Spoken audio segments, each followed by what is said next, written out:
வணக்கம். நான் உங்கள் அன்பான சயின்டிபிக் வேதிக் அஸ்ட்ராலஜர் அஸ்ட்ரோரண்டி பேசுகிறேன். நல்லது நினைப்போம், நல்லதே நடக்கும். தொடர்ந்து நம்மளுடைய வீடியோஸ் எல்லாம் பார்த்துட்டு இருப்பீங்க நம்புறேன். அறிவியல் சார்ந்த ஜோதிட கருத்துக்கள் சயின்டிபிக் வேதிக் அஸ்ட்ராலஜி முறையில எந்த விதத்திலும் மூட நம்பிக்கைகளை போகாமல் உள்ளது உள்ளவாறு நம்ம பார்த்து கொண்டு இருக்கிறோம். அந்த வகையில இந்த வீடியோல நம்ம என்ன போறோம்னு பார்த்தா, கடகராசிக்காரர்களுக்கு 2025 ஜனவரி மாதம், ஆண்டின் முதல் மாதமான ஜனவரி மாதம் எப்படி ஒரு மாதமாக, எப்படிப்பட்ட ஒரு காலகட்டம் நிறைந்த ஒரு பலாபலன்கள் நிறைந்த ஒரு மாதமாக ஜனவரி 2025 கடகராசிக்காரர்களுக்கு இருக்குதுன்னு பார்க்கும் பொழுது, ஆண்டு கிரகம் என்று சொல்லப்படுகிற குரு 11ஆம் இடத்திலே நீடித்திருக்கிறார். ராகு 9ஆம் இடத்திலும், கேது 3ஆம் இடத்திலும் குரு பார்வை பெற்றிருக்கிறார். அதே சமயத்துல அஷ்டமத்துல 2023 ஜனவரி மாதத்திலிருந்து சனி 8ஆம் இடத்துல கடகராசியிலிருந்து அஷ்டம சனியாக வாட்டி கொண்டிருக்கிறாருங்கிறது எல்லாத்துக்கும் தெரியும். ஸோ இந்த ஆண்டு கிரகத்தின் அமைப்பு எந்த விதத்திலையும் மாற்றங்கள் இல்லை. ஸோ இப்போ மாத கிரகத்தின் மாற்றம் எப்படி இருக்க போகுதுன்னு பார்க்கும் பொழுது, 2025 மார்ச்சுக்கு அப்புறம் ஒரு அஷ்டம சனி தாக்கத்திலிருந்து வெளியில வரக்கூடிய கடகராசிக்காரர்கள் என்னென்ன பலன்கள் அனுபவிக்க போறாங்களோ அதுக்கு கொடுக்கக்கூடிய ஒரு ஃபவுண்டேஷன் நிறைந்த ஒரு ஆரம்ப கட்ட மாதமாக ஜனவரி 2025 இருக்கக்கூடியதுங்கிறது கிரக அமைப்பு மூலமாக பரிபூர்ணமாக நமக்கு தெரிகிறது. ஏன்னா 8ஆம் இடத்துல சனி கோர அஷ்டம சனியை கொடுத்தாலும் சுக்கிரன் போய் அங்க திருட்பலத்தை கொடுத்து சுபத்துவத்தை கொடுத்து அஷ்டம சனி தாக்கத்தை குறைக்க ஆரம்பிட்டாருங்கிறதா உண்மை. கொஞ்சம் அப்படியே ஃபண்டிங்கு, நம்ம எதிர்பார்த்த பண வரவுகள், எதிர்பார்த்த டெவலப்மெண்ட்ஸ் இன் அவர் லைஃப், வேலையை இழந்தவங்களுக்கு வேலை, பணத்தை இழந்தவங்களுக்கு பணம், மரியாதையை இழந்தவங்களுக்கு கொஞ்சம் திரும்பி சில இடத்துல இருந்து ரெகக்னிஷன் கிடைக்கக்கூடிய அமைப்புகள், இது எல்லாமே படிப்படியாக கிடைக்கக்கூடிய அமைப்பு வந்து ஜனவரி மாதம் 2025 கடகராசிக்காரர்களுக்கு உண்டு. குருவின் பார்வை 7ஆம் இடம் இருக்கிறதுனால நண்பர்களாலையும் உற்றார் உறவினர்களையும் நம்ம வாழ்க்கையில சந்திக்கக்கூடிய நபர்கள் மூலமாக சில பெனிஃபிட்ஸு, சில சப்போர்ட் எல்லாம் நமக்கு நீடித்து கிடைத்து இந்த அஷ்டம சனி தாக்கத்திலிருந்து வெளியில வந்து முதல் நம்ம எப்படி இருந்தோமோ அதுக்கு மேல வந்து ஜெயிச்சு காட்டக்கூடிய அமைப்பை கொடுக்கக்கூடிய ஒரு நல்ல ஒரு கிரக அமைப்பு வந்து கொஞ்சம் அப்படியே கைகூடி வந்து கொண்டிருக்கிறது. கடகராசிக்காரர்கள் உங்களுக்கு வந்து விடிவு காலம் பக்கத்துல வருதுங்கிறது ஜனவரி மாசம் காட்டி கொடுத்து விடும். அதே சமயத்துல குருவின் பார்வை புதனுக்கு பெற்றனால கொஞ்சம் புத்தி நல்லா வேலை செய்து, மாணவர்களா இருந்தாலும் சரி, இந்த அக்கௌண்ட்ஸ், ஐடி, சாஃப்ட்வேர் அது மாதிரி முறையில் இருந்தாலும் சரி, நல்லாவே வந்து முதல்ல இருந்த கிளாரிட்டியோட இப்போ கொஞ்சம் நல்லாவே வந்து புரிதலோட, முயற்சியோட, ஒரு கோல் ஓரியன்டேஷனோட, ஒரு தீர்க்கமான முடிவோட செய்யப்படக்கூடிய அருமையான ஒரு கிரக அமைப்பு புதனும் கொடுக்கிறார். அவரும் பாத்தீங்கன்னா என்னதான் குருவின் பார்வையிலிருந்து தனுசுக்கு மாறி விலகினாலும் ஒரு மாதத்தின் இறுதி 2 வாரங்கள்ல வந்து எகேன் குருவின் பார்வைகளை வரார். ஸோ தப்பு இல்லை. இந்த மாதம் குறிப்பாக தை மாசத்துக்கு அப்புறம் பாத்தீங்கன்னா இன்னமே நல்ல பலன்களை கொடுக்கக்கூடிய அமைப்புகள் கடகராசிக்காரர்களுக்கு குருவின் பார்வை 5ஆம் இடம் 7ஆம் இடத்துல விழுகிறதுனாலையும், முயற்சி ஸ்தானம் என்று சொல்லப்படுகிற 3ஆம் இடத்துல விலகிறதுனாலையும் பரிபூர்ணமாக இருக்கிறது. அதே சமயத்துல சூரியனோட பெயர்ச்சி மகர ராசிக்கு சூரியன் தை மாசம் பிறக்கிறப்ப மாறுறதும் பாத்தீங்கன்னா ராசிக்கு 7ஆம் இடம் கேந்திர பலம் பெற்று 6ஆம் இடத்துல மறைந்திருந்த சூரியன் தனாதிபதி, தனஸ்தானாதிபதி 6ல் மறைந்து பெரிய பலன் கொடுக்க முடியாம இருந்த சூரியன் தை பிறந்தால் வழி பிறக்குங்கிற ஒரு வாசகத்துக்கு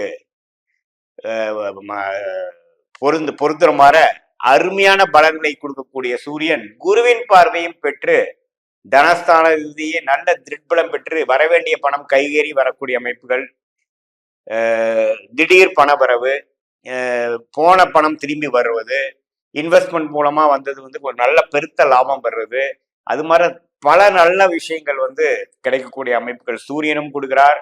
சுக்கிரன் பாத்தீங்கன்னா என்னதான் 8ல மறைந்திருந்தாலும் அவர் வந்து அஷ்டம சனி தாக்கத்தை குறைக்கிறதுக்கு உதவுகிறார். ஸோ சூரியனோட பயிற்சி நல்லா இருக்கு, சுக்கிரனோட பயிற்சி நல்லா இருக்கு, புதனின் பயிற்சி விருச்சிகம், தனுசு, மகரம், இந்த 3 ராசிக்கும் அடுத்தடுத்து இந்த மாதத்தில் டிராவல் பண்ணக்கூடிய சஞ்சரிக்கக்கூடிய அமைப்புகளும் நம்ம ஒரு நல்ல அமைப்பாக தான் இருக்கிறது. செவ்வாய் வந்து ராசிக்குள்ளேயே நீச்சமா இருந்ததுனாலும் அது வந்து அவர் ராஜயோக அதிபதியாக இருக்கிறதுனால கொஞ்சம் கோபதாபங்கள் அப்பப்ப கொடுக்கலாம், டென்ஷன்கள் கொடுக்கலாம், கொஞ்சம் நம்ம எதிர்பார்க்கிற விஷயங்கள் அவ்வளவு வேகமாக நடக்காமல் கைக்கு வந்தது வாய்க்கு வரவில்லையேங்கிற மாதிரி சில டென்ஷன் சிச்சுவேஷன்ஸ் கொடுக்குமே ஒழிய ஒரு சாதகமற்ற பலனை கொடுக்கக்கூடிய அமைப்புல அவரும் இல்லைங்கிறது நம்ம கண்டிப்பாக தெரிந்து கொள்ள வேண்டும். ஸோ எல்லா கிரகத்தின் அமைப்புகளும் கொஞ்சம் அசுமசினி தாக்கத்தில் கடந்த 1.5 வருஷம் 1.25 வருஷமாக குறிப்பாக ஆயிலி நட்சத்திரக்காரங்க பூச நட்சத்திரக்காரங்களாம் கடந்த ஒரு வருஷமா பாடா படுத்துனதுதான் உண்மை. அது இப்போ ஆயில் நட்சத்திரக்காரங்க அடுத்த ஒரு 3வது பாதம் 4வது பாதத்தில் பிறந்தவங்களுக்கெல்லாம் இப்போ அஷ்டமசனி தாக்கங்கள் நல்லா இருந்து தூக்கம் இல்லாம இருக்கிறது, சில விஷயங்கள் மறந்து போயிடுறது, என்ன செஞ்சங்கிறது அடுத்த நாளே மறந்துடுறது, கிளாரிட்டி இல்லாம செயல்படுறது, எந்த ஒரு சிஸ்டமேட்டிக் ப்ராசஸ்குள்ளேயும் போக முடியாம இருக்கிறது எல்லாம் கொஞ்சம் படிப்படியாக குறைந்து ஒரு இயல்பான வாழ்க்கைக்கு வந்து நல்ல இதுவரைக்கும் 2023 இருந்ததோட 25 ஏப்ரலுக்கு அப்புறம் நல்லா செட்டில் ஆகிட்டாங்க. நல்ல ஒரு ப்ராப்பர்ட்டி ரிலேட்டடாகவும் இருந்தாலும் சரி, பண விஷயத்துல இருந்தாலும் சரி, மென்டல் ஸ்டெபிலிட்டியா இருந்தாலும் சரி, மெச்சூரிட்டி விதமாக இருந்தாலும் சரி, நல்லாவே ஓரளவுக்கு மேலே வந்துட்டாங்க. அது மாணவர்களா இருந்தாலும் சரி, நல்லா டெவலப் ஆகி நல்ல ஒரு உத்வேகம் பெற்று நல்ல ஒரு மெச்சூரிட்டி பெற்று விட்டாருங்கிற அர்த்தமாகவும், ஒரு முதியோர்களா இருந்தாலும் சரி, உடம்பு உபாதைகள்லாம் கொஞ்சம் சரி பண்ணி இப்பதான் ஓரளவுக்கு உடம்பு சரியா நல்லா இருக்கிறாங்க அப்படிங்கிற மாதிரியும் வரக்கூடிய அமைப்புகளாக இந்த அஷ்டமசனி தாக்கங்கள் எல்லா வயதினருக்கும் கொடுத்த பிரச்சனையும் நீங்கி ஏப்ரல் மாசத்துக்கு அப்புறம் முழுசா வெளிவரக்கூடிய ஆரம்பகட்ட மாதமாக இந்த ஜனவரி 2025 கடகராசிக்காரர்கள் இருக்க போகுதுங்கிறது நீங்க தெரிஞ்சுக்கணும். பொறுமை காக்க வேண்டுங்கிறது மட்டும்தான் ஆலோசனை. ஏன்னா கடந்த ஒரு 3 மாதமாக கடகத்திலிருந்து அடுத்தும் ஒரு 2-3 மாதத்துக்கும் கடகத்திலையும் மிதுனத்துக்கும் போய் கொண்டு இருக்கக்கூடிய அமைப்பு தான் செவ்வாய்ங்கிற கிரகம் இருக்கிறார்.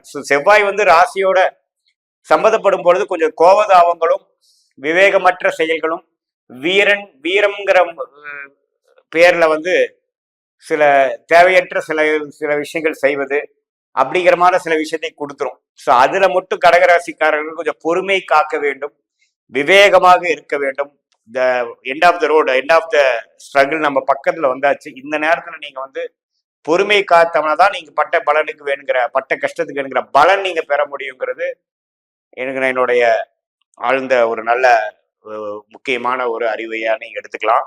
மற்றபடி எல்லாமே வந்து வாழ்க்கையில அடுத்த லெவலுக்கு போகக்கூடிய எல்லா விஷயங்களும் காத்து கொண்டிருக்கிறது என்கிறதான் உண்மை. இது ஒரு பொதுவான பலன்களே தவிர இது வந்து உங்களுடைய ஜென்ம ஜாதகத்தில் நீங்க பிறந்த தேதி, பிறந்த நேரம், பிறந்த ஊரை வைத்து உங்களோட ஜாதகத்துல எந்த லக்னத்துல பிறந்தீங்க, லக்னாதிபதி எப்படி இருக்கு, எந்த நட்சத்திரத்துல பிறந்தீங்க, எந்த நட்சத்திரத்துல பிறந்தீங்கன்னா எந்த தசாபுக்திகள் போகும், அந்த தசாபுக்திகள் இப்ப என்ன போயிட்டு இருக்குது, தசநாதன் கோச்சாரத்துல நம்ம பேசின கோச்சாரத்துல எப்படி இருக்கிறார், புக்திநாதன் எப்படி இருக்கிறார்லாம் மிக்ஸ் பண்ணி ஒரு அக்யூரேட்டான ஒரு துல்லியமான ஜாதக பலன் எடுத்து நீங்க கேட்கக்கூடிய அடுத்து வரக்கூடிய காலகட்டங்கள் எப்படி இருக்கும், எது மாதிரி நம்ம உத்வேகமான சில விஷயங்கள் செய்யலாம், எதெல்லாம் நம்ம அவாய்ட் பண்ணலாங்கிற ஒரு துல்லியமான பலாபலன்கள் எடுக்க முடியுங்கிறது நேயர்கள் தெரிந்து கொள்ள வேண்டும். இது பொதுவான பலன்களை தவிர. ஓகே, மீண்டும் மற்றொரு காணொலி சந்திப்போம். நன்றி, வணக்கம்.